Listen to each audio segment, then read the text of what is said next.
حامدا ومصليا أما بعد فأعوذ بالله من الشيطان الرجيم بسم الله الرحمن الرحيم فاسألوا أهل الذكر إن كنتم لا تعلمون صدق الله مولانا العظيم وصدق رسوله النبي الكريم ونحن على ذلك من الشاهدين ومن الشاكرين۔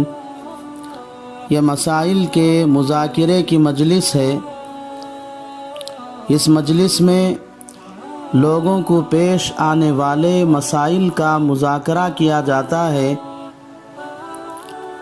چونکہ روزے کے مسائل کا سلسلہ چل رہا ہے، اس لیے حسب معمول آج بھی کچھ مسائل کا مذاکرہ کرنا ہے، جن کا عنوان ہے روزے میں قضا کے ساتھ کفارہ کب لازم ہوتا ہے۔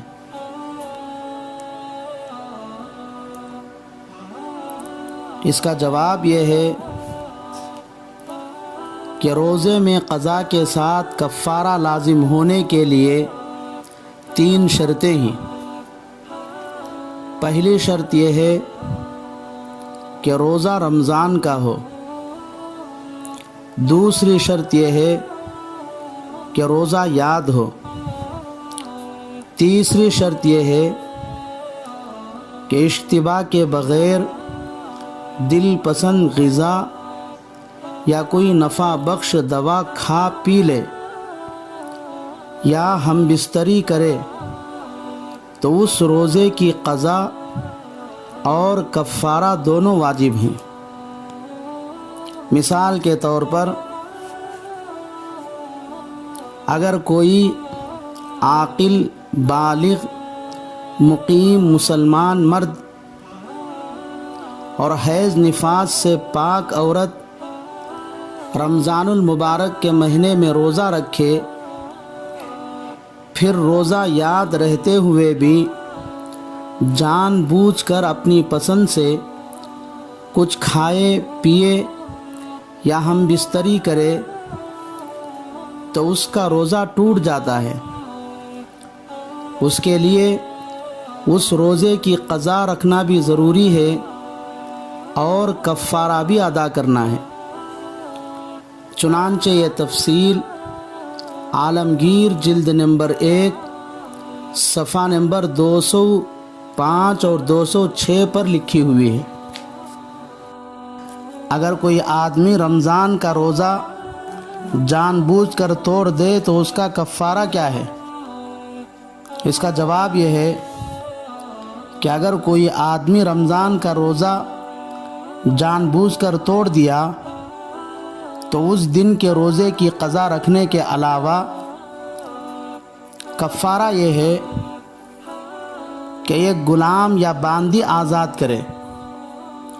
لیکن چونکہ اس زمانے میں غلام باندی نہیں ہی، اس لیے 2 مہینے لگاتار روزہ رکھے، درمیان میں کوئی روزہ نہ چھوٹے۔ اگر درمیان میں ایک روزہ بھی چھوڑ دیا تو پھر شروع سے 2 مہینے تک روزہ رکھنا پڑے گا۔ اور اگر بوڑھاپے کی وجہ سے یا بیماری کی وجہ سے یا کمزوری کی وجہ سے لگاتار 2 مہینے کے روزے نہ رکھ سکے تو 60 غریبوں کو پیٹ بھر کر 2 وقت کا کھانا کھلائے۔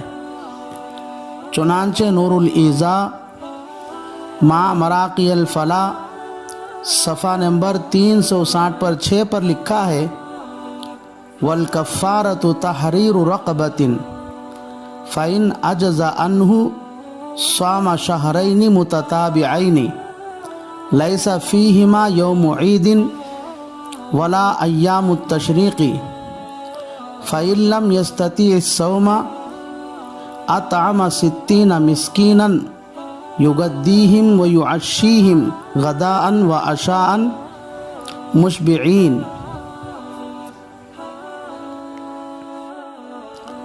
رمضان کا روزہ توڑ کر کفارہ ادا کرنے میں 3 باتوں کا خیال رکھے۔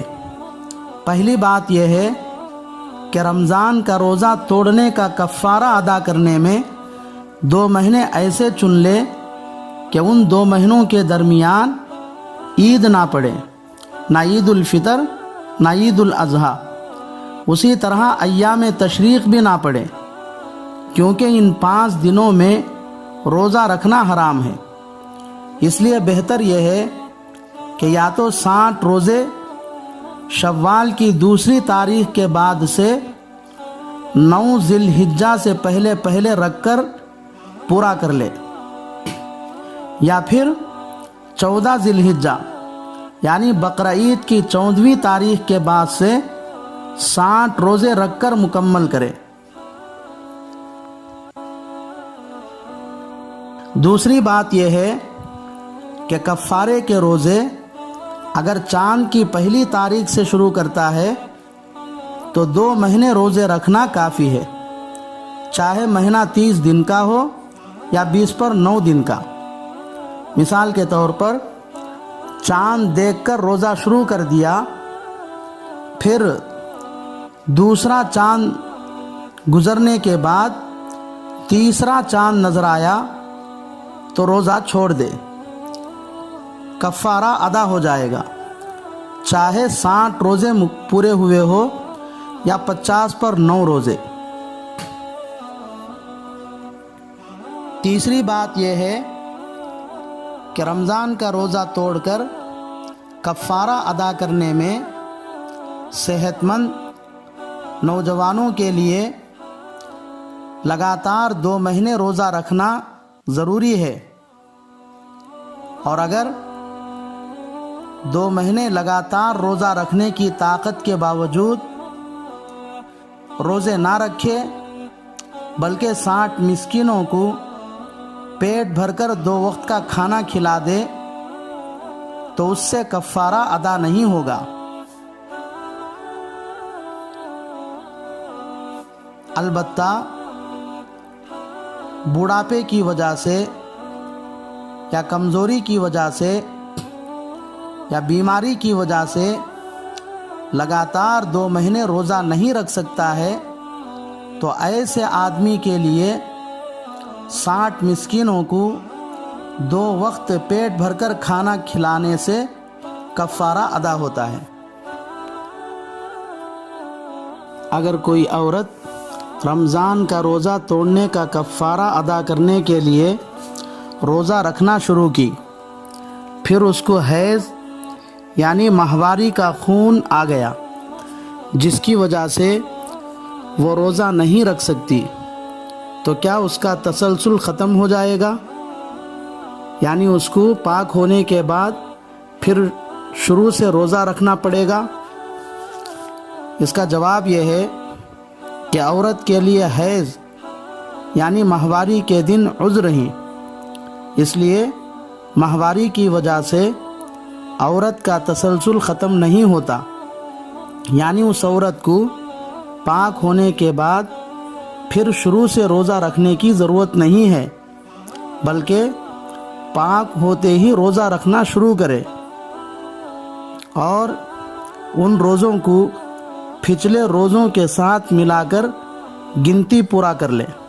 مثال کے طور پر کوئی عورت کفارے کے روزے رکھنا شروع کی، 20 روزے پورے ہونے کے بعد 20 پر 1ویں دن حیض یعنی ماہواری کا خون آیا تو جتنے دن ناپاک ہے روزہ نہ رکھے بلکہ پاک ہوتے ہی روزہ رکھے۔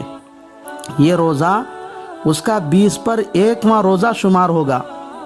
پھر 20 روزے پورا ہونے کے بعد 20 پر 1ویں دن پھر حیض آیا یعنی ماہواری کا خون آیا تو پھر روزہ چھوڑ دے، جب پاک ہوتے ہی روزہ رکھے۔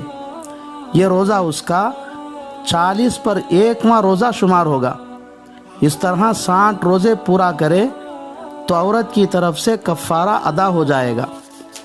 چنانچہ تحتاوی صفحہ نمبر 360 پر 6 پر لکھا ہے، فَإِنْ أَفْطَرَ ولو بعذر غیر الحیض استأنف ويلزمها الوصل بعد طهرها من الحیض حتى لو لم تتصل تستأنف.